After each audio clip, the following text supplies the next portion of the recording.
আশা হয়নি বলা, তবুও ভালোবাসি পাশাপাশি।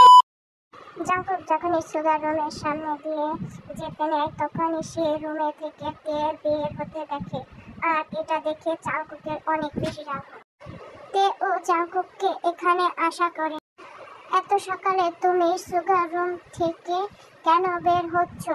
তে ওয়েট, আমি বলছি, আসলে কাল রাতে আমি এখানে ঘুমিয়ে পড়েছিলাম। হোয়াট? কি বলছো তুমি এসব? রাগী চোখে বলে জাঙ্কুক। সুগা কোথায়? ও তো রুমে ঘুমিয়ে আছে। যা শুনে জাঙ্কুকের মাথা পুরো গরম হয়ে যায় এবং সে তাড়াতাড়ি করে সুগার রুমে গিয়ে দেখে ছেলেটি ঘুমাচ্ছে। কোনো শব্দ না করে বাইরে আসে এবং বলে, রাতে তুমি বেডে ঘুমিয়েছিলে? কেন? দেখো। আর কিছু বলে না, সোজা থেকে টানতে টানতে তার রুমে নিয়ে যায় এবং দরজা লাগিয়ে দেয়। কি হলো, এমন করছো কেন? তুই যে নষ্টা মেয়ে, এটা আমি ভাবতেও পারিনি। শেষমেশ আমার ছোট ভাইয়ের সাথে রাত কাটিয়ে নিলি। ছি, একটুও ভাবলি না যে ওটা আমার ছোট ভাই? ভুল বুঝছো তুমি আমাকে। চুপ, একদম চুপ। এই বলে জাঙ্কুক তের মুখ হাত বেঁধে দেয় পেছন থেকে।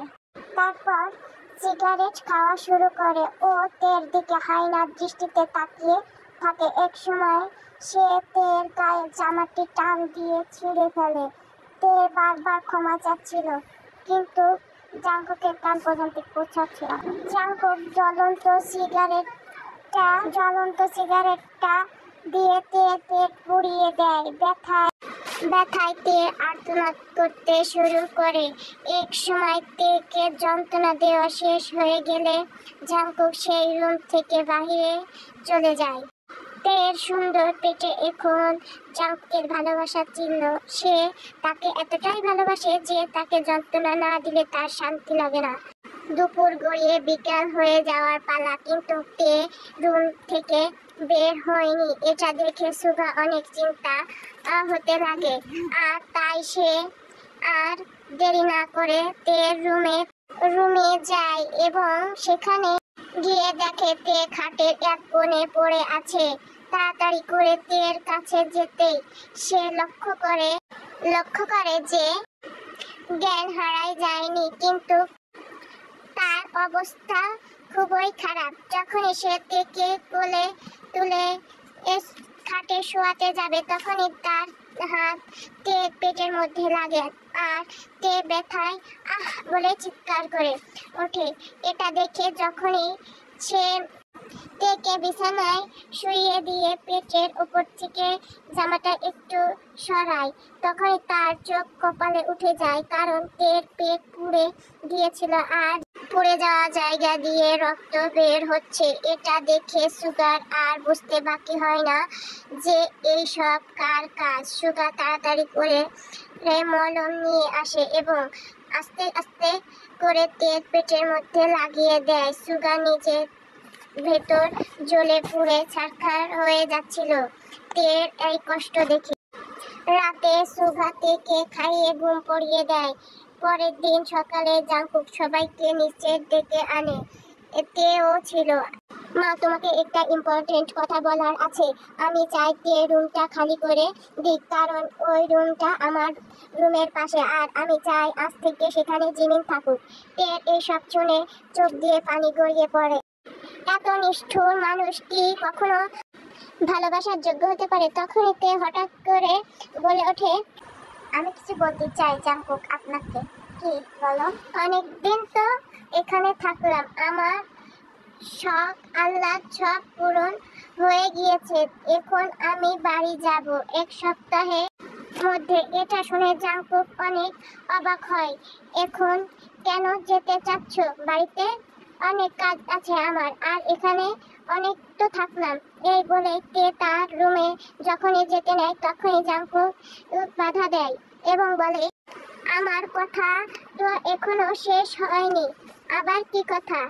আমি একটা সিদ্ধান্ত নিয়েছি, আর তা হলো আমি জিমিনকে বিয়ে করব। এইসব শুনে তে এর পুরো অবাক হয়ে যায়। হায় রে ভাগ্য, এ কেমন পরীক্ষা! তে আর এক মুহূর্ত ও দেরি না করে নিজের রুমে গিয়ে ব্যাগ প্যাকিং শুরু করে।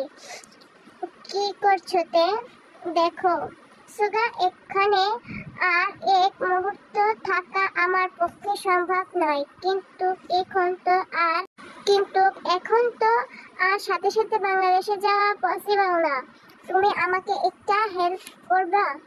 1 উইকের জন্য হলেও এখানে থাকার একটা জায়গা খুঁজে দিতে পারবা?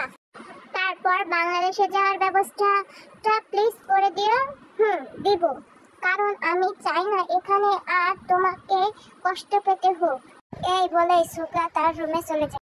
তে জাংকুকের সাথে কথা বলতে যায়, গিয়ে দেখে জিমিন আর জাংকুক একে অপরের সাথে কি যেন একটা কথা বলছে। সরি, আমি তোমাদের ডিস্টার্ব করতে চাইনি, কিন্তু একটা ইম্পর্টেন্ট কথা বলতে আমি এখানে এসেছি। যা বলার জাস্ট বলো, কারণ আমি আর জিমিন একটা লেট নাইট ডিনার করতে বাইরে যাব। আমি কাল চলে যাচ্ছি, এইটাই বলতে এসেছিলাম। আরে তে, সামনে আমাদের বিয়ে, আর এখন তুমি চলে যাবে? আমি বাহিরের মানুষ জিমিন, তোমাদের মাঝে থেকে পথের কাটা হতে চাই না।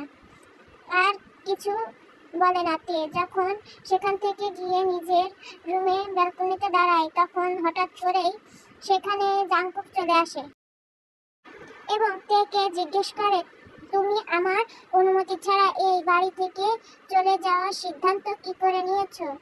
ওমা, আমি এই বাড়ি থেকে চলে যাব বলে আমাকে তোমার থেকে অনুমতি নিতে হবে, তাই না? আর তুমি যে আমার অনুমতি ছাড়া অন্য একটা মেয়েকে এই বাড়ির বউ করে আনছো, তার বেলায়